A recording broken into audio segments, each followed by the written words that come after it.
The chair recognize Congresswoman Jinky Luistro. Go ahead, ma'am. Thank you, Mr. Chair. I wish to address my question to Attorney Harry Roque. With all due respect, Attorney, Mr. Chair, this is a common knowledge that Attorney Harry Roque worked as the spokesperson for former President Rodrigo Roa Duterte. Does our resource speaker confirm this? Yes, Madam Chair. Mr. Chair. And Mr. Chair, can we please direct the resource speaker to describe ano po ba ang trabaho ng isang resource speaker ng presidente? As spokesperson, I was addressing the Malacanang Press Corps 3 times a week. I was preparing press releases on behalf of the President, and I was answering queries from the media on behalf of the President. And will the resource speaker agree if I would say that a spokesperson position is a position of trust and confidence? Yes, Mr. Chair. And by position of trust and confidence, it means that the President is giving you his full trust and confidence in all matters that might be within or even relevant to the discharge of your function as presidential spokesperson. Does the resource speaker agree? Mr. Chairman, subject to regular consultations with the President. And for the information of the committee, by the position of trust and confidence, it means that the moment the President lost the trust and confidence to the person, he can anytime terminate this official. I confirm that, Mr. Chairman. I was appointed to a position with the rank of cabinet member. I understand as well that Attorney Roque is one of the seasoned lawyers, as a matter of fact, internationally. Can you please enlighten us on your background as a lawyer? I have been teaching international law in UP as well as in American University and National University of Singapore, total of more than 20 years already until now. And I was past president of the Asian Society of International Law. I'm also a member of the List Council of the International Criminal Court. And having earned that reputation in the legal circle, Mr. Chair, and being the presidential spokesperson as well, I would assume that if ever there will be erroneous decisions on the part of the President, Attorney Harry Roque will be calling the attention and correcting or perhaps stopping the President from pursuing such erroneous action. Will the resource speaker agree to this? I do not think I had that function. I could only speak for the President. I could not actually countermand him. I could not correct him. He is my principal. But considering, Mr. Chair, that he is a lawyer and a spokesperson as well, pagka ho ba may maling desisyon ang presidente, will you not volunteer your legal expertise to correct the president? Unless I am asked for my opinion, Mr. Chair, I will not volunteer, Your Honor. Mr. Chair, I wish to invite the attention of Attorney Harry Roque to PD 1869. This is described as the Charter of PAGCOR. And as a matter of fact, it defines what illegal gambling is. I also wish to invite his attention to Republic Act number 9487, which extends the franchise of PAGCOR to another 25 years. Again, it defines what illegal gambling is. Ultimately, Mr. Chair, I wish to invite the attention of Attorney Roque to Executive Order number 13. And I wish to state for the record, Mr. Chair, that for the very first time, the term online gaming was mentioned in Executive Order number 13. This is something which is not mentioned, which is not provided in PD 1869, as well as in RA 9487. May I ask the resource speaker, when the President issued Executive Order number 13, don't you think he legislated? I am unable to make an opinion because when I was a spokesperson, legal matters such as these are directed to the Presidential Legal Counsel or to the Office of the Solicitor General or to the legal office of the Office of the President under the Executive Secretary. Mr. Chair, this representation wishes to solicit the opinion of a legal expert, our resource speaker, Attorney Harry Roque. I am sure that with the number of hearings he went through already, he has come across Executive Order number 13. This is the presidential issuance during the time of former President Rodrigo Roa Duterte, mentioning the term online gaming for the very first time. The term that was never mentioned in PD 1869 and even in RA 9487. I hope we can be enlightened by the legal expertise of our resource speaker. When the President issued EO number 13, providing for the term online gaming for the very first time, don't you think, Attorney Roque, that the President legislated? Again, Your Honor, I am unable to answer because that is not within my expertise. I have mentioned that my expertise is in the field of public international law, having taught and practiced that.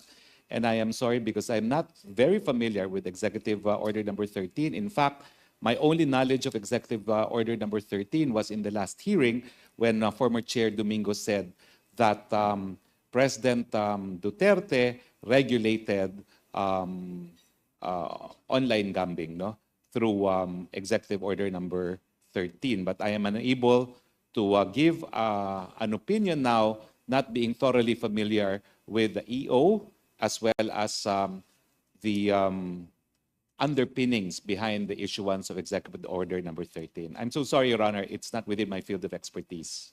With all due respect to our resource speaker, Mr. Chair, I find it strange na sa dami po ng hearing na ina-attendan niya, both in the Senate and in the Congress, all pertaining to POGOs, he have not come across EO number 13, from which the POGOs or the online gaming started.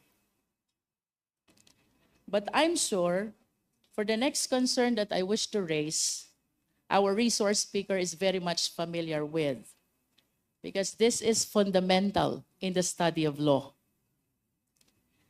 There is in law the principle of separation of powers. And I wish to share the case of Belgica versus Ochoa, GR number 208566, November 19, 2013, on the constitutionality of the Priority Development Assistance Fund. For the information of the Filipino people, I wish to read. The principle of separation of powers refers to the constitutional demarcation of the three fundamental powers of the government. In the celebrated words of Justice Laurel Inangara versus Electoral Commission, it means that the Constitution has blocked out, with deft strokes and in bold lines, allotment of power to the executive, the legislative, and the judicial departments of the government. To the legislative branch of the government through Congress belongs the power to make laws. To the executive branch of the government through the President belongs the power to enforce laws. To the judicial branch of government through the court belongs the power to interpret laws. I wish to go back to Attorney Roque. Attorney Roque, don't you think that the President encroached upon the power of the Congress when he issued Executive Order number 13, providing for online? Well, Mr. Chair, first and foremost, I argued that case of Belgica. I was lawyer in the Supreme Court for Mr. Belica, and I confirm the principle of separation of powers. However, as I said, although it is not my expertise, I will give my opinion, my candid opinion. And that is, under our scheme of things, executive issuances, legislative enactments are all presumed to be constitutional unless proven otherwise. So the status of Executive Order number 13, unless challenged in court, is that it is presumed to be constitutional. Executive orders being in the nature of implementing existing legislation, Your Honors. Mr. Chair, there's a principle in law. When the law does not provide, we should not provide. When the law does not include, we should not include. If the substantive law creating PAGCOR does not provide for online gaming, then no executive issuances should provide for online gaming. Let us all be reminded by the legal maxim, inclusio unius est exclusio alterius. Kung wala naman pong sinabi dun sa substantive law, then the procedural law should not provide. Let us be reminded that the procedural law should always yield in favor of the substantive law. Mr. Chair, I wish to invite the attention of the committee to Executive Order number 13, the presidential issuance which provides for the very first time for the term online gaming, the term that was never mentioned in the legislation that was passed by Congress.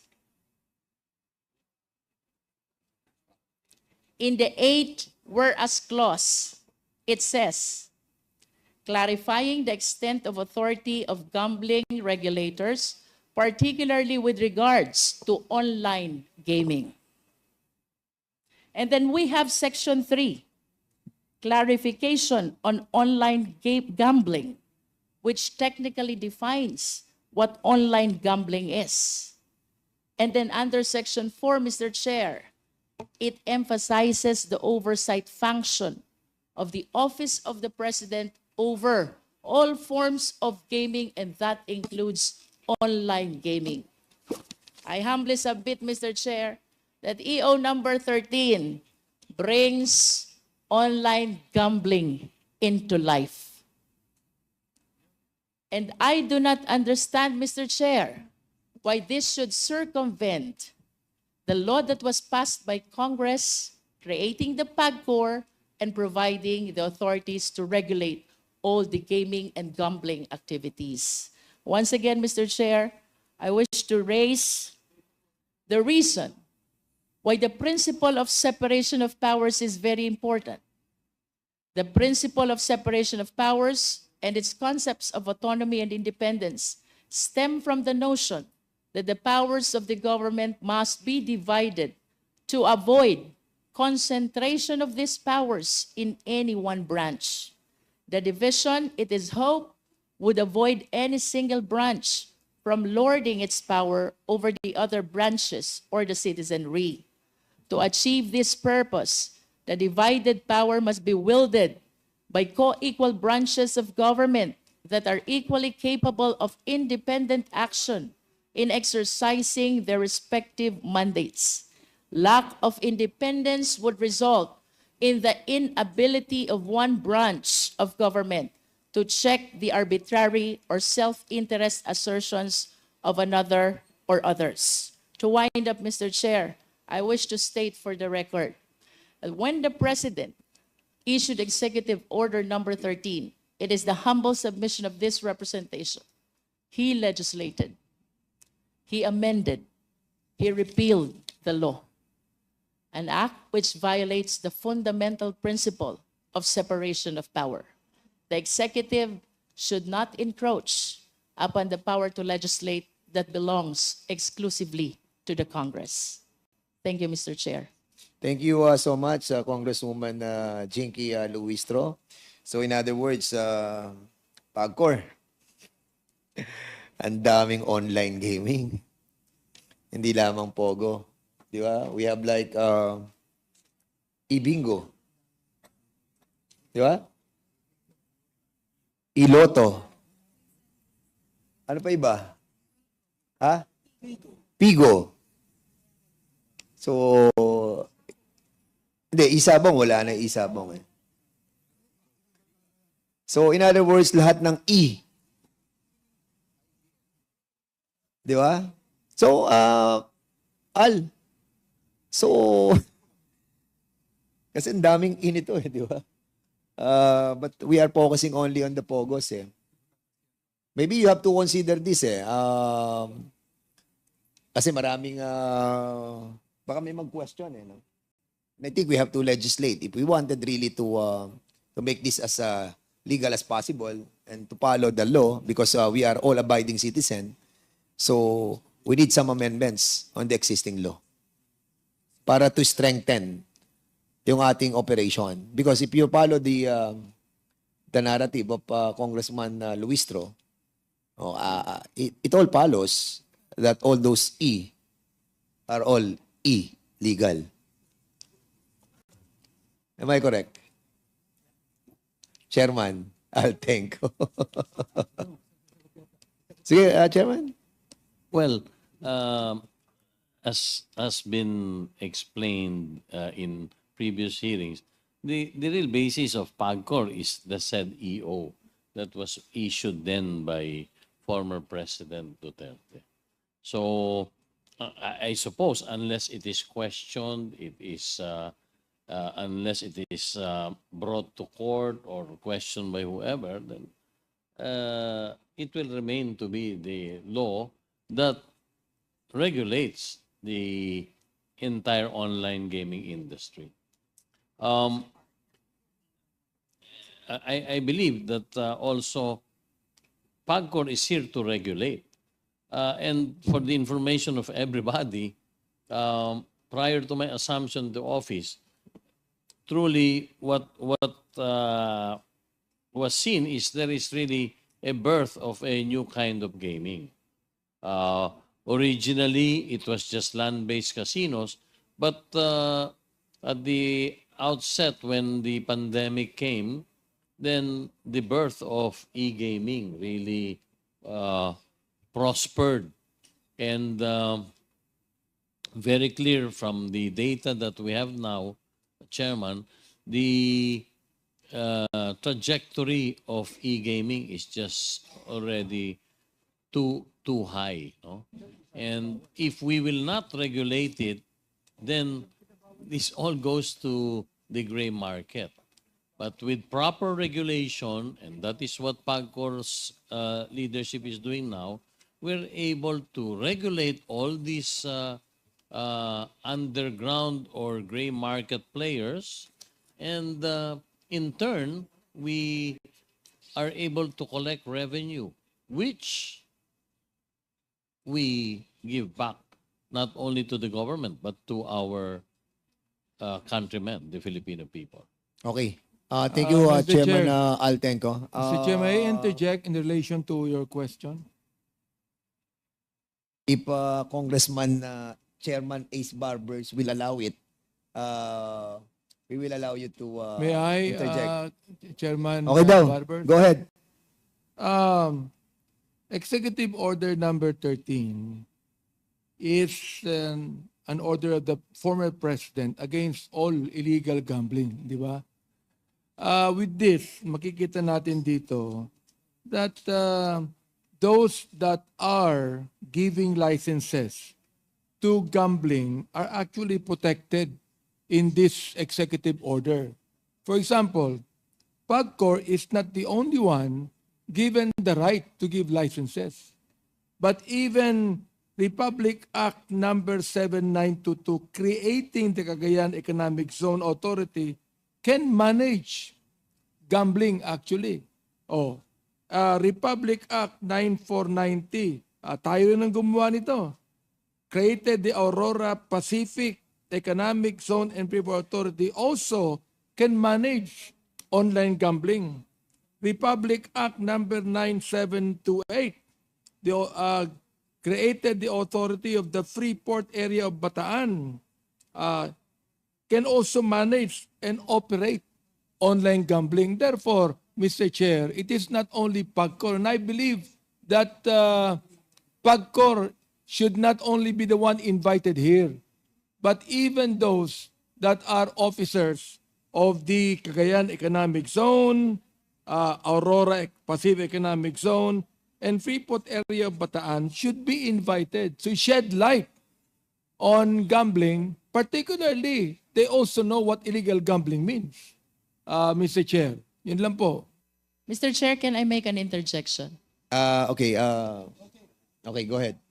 As a comment to the Honorable Abante, he made mention of the Aurora Special Economic Zone, Cagayan Economic Zone in Freeport, and Port Area of Bataan. I just wish to enlighten the committee that all of these 3 free zones were created by virtue of a law that was passed by Congress. That those are RA 9490, RA 7922, and RA 9728. The law is the one which provided this free economic zone, the power to operate an online gambling. But the point which is at hand, Mr. Chair, during the interpellation with our resource speaker is the power that was assumed by the PAGCOR by virtue of EO number 13. It went beyond what is provided in the legislation that was passed by Congress. And to be specific, Mr. Chair, that is PD 1816 and RA 9487. Well, I have to admit I am not so certain about PD 1869 because this was passed in 1983 before the 1987 Constitution. Pasensya na po, ang inabot ko lang po 1987 Constitution. But I assume that during that time, perhaps the President still has the power to pass a law, but as effective 1987 Constitution, strictly we are following the separation of powers, meaning it is only the Congress who can pass the law. And to go back to my point, Mr. Chair, if 9487 does not provide for the power to issue license to online gambling, then EO 13 is an ultra vires issuance for providing one which is not provided in the substantive law. Mr. Chair, in relation to the question, to the manifestation of Congresswoman Luistro, Okay. PD number 1869 was created granting was the one that granted the Philippine Amusement and Gaming Corporation PAG to use PAGCOR, but it was actually changed into a law during my time in 2005 when Congress passed a law giving PAGCOR another 25-year franchise. But what I'm saying is this to Chairman Altenco, ito po bang mga free economic zone na ito ay nakikipag-ugnay po ba sa inyo when it comes to online gambling? Actually, Congressman Abante, hindi po sila nakikipag-ugnayan sa akin, sa PAGCOR. Sapagkat yung pong SESA, tulad nung nabanggit earlier, may sarili po sa charter po nila specific. Doon po sa Bataan,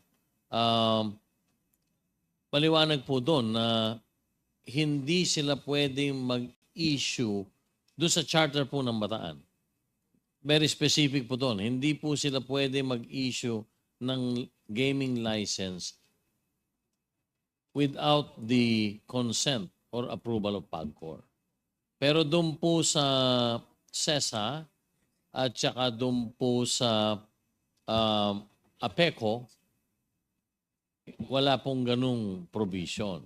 So, kung susundin po natin yung nilalaman at sinasad ng batas, yung pong Bataan lang ang dapat makipag-ugnayan sa amin.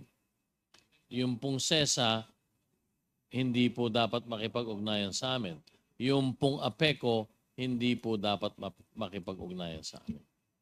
Pero yung Bataan po, maliwanag po, may provision po sa kanilang charter na hindi sila makapagbibigay ng lisensya sa anumang uri ng sugal hanggang hindi pinapayagan ng PAGCOR. Therefore, Mr. Chair, may I make a manifestation here, no? I'm going, seeing that all of these economic zones were created by law. I'll be filing an amendment, no? Prohibiting the economic zones to manage and operate online gambling, and that all online gambling should be handled by PAGCOR. That is only a manifestation, Mr. Chair. Duly noted and taken, Congressman Abante.